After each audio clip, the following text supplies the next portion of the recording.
שלום תלמידים and ברוכים הבאים to רגע בעברית. This week we are in Parasjat Noach. Parasjat Noach is an interesting parasha because we meet the very first messianic figure in the scriptures. His name was Noach. As a matter of fact, in the portion Parashat Bereshit, in the very last line we read, ונוח מצא חן בעיני אדוני. And Noach found grace in the eyes of the Lord. Do you realize that the word Noach, if it's flipped, is the word chen, or grace or mercy?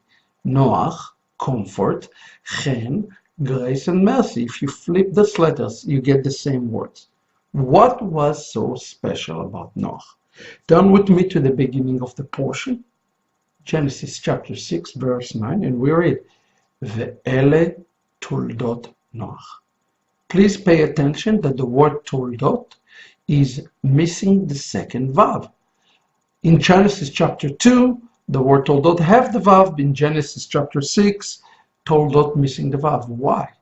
Our sages come and explain that the world already in a falling state, and that is why the vav is missing. The vav is missing because the sin of Adam. So when we see Ele toldot Noach, we already understand that the world is in a fallen state. Now it says on Noach, Ish tzaddik tamim haya b'dorotav. This is the very first time in the scriptures that we actually see this term used, the term tzaddik. People need to understand that the term tzaddik comes from the word tzedek, or righteousness. It's something that God measures in a society, in our environment, based on the world around us. Can you and I be a tzaddikim? The question that people ask themselves, and they think no, because they think that a tzaddik is this person who is sinless. That, friend, is not true. A tzaddik, according to the definition, is somebody who can walk in the environment that he is in and be a beacon of light. Okay? And here it says the word tzaddik b'dorotav. What dor in Hebrew is generation. That's why they said that in his generation, Noach was a great tzaddik. If you take the tzedakah of Noach and you put it in comparison against Avraham Avinu, you can't compare the two. Abraham was a much greater tzaddik. That would be the interpretation according to our sages. And it says, Ish tzaddik tamim haya b'dorotav. The question we need to ask ourselves is, what makes a person truly a tzaddik? Okay. The answer is given us here in the text. It says that Noach was tamim. What is a tamim? A person who is tamim is a person who comes innocently to the mighty one of Israel. Is a person to come in a blameless way to the mighty one of Israel. The word tamim speaks about a child. It's always referred in Hebrew to a child. When you say tamim in Hebrew, you're talking about a childlike faith. It is Yeshua himself who said that the only way one can come to the kingdom of God is if he comes through as a childlike faith. That was the quality that made Noach a true tzaddik.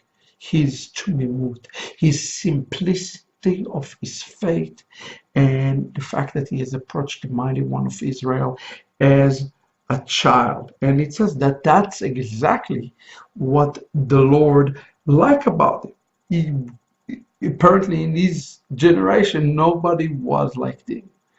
What is the upshot for us today? God is called us to be a tzaddikim in whatever society, wherever we are. You can be a tzaddik today, okay?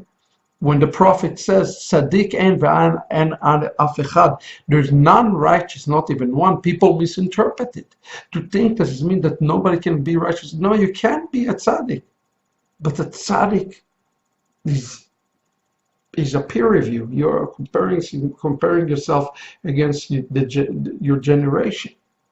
Our generation today is so dark.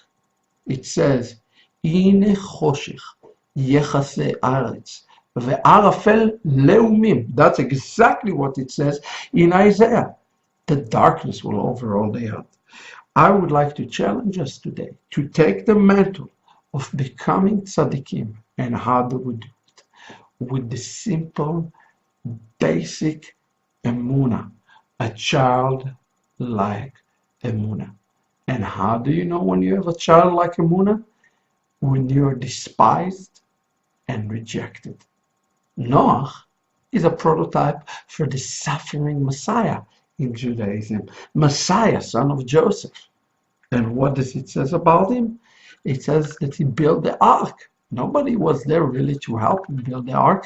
And the contrary, the Midrash teaches that he was rejected and despised.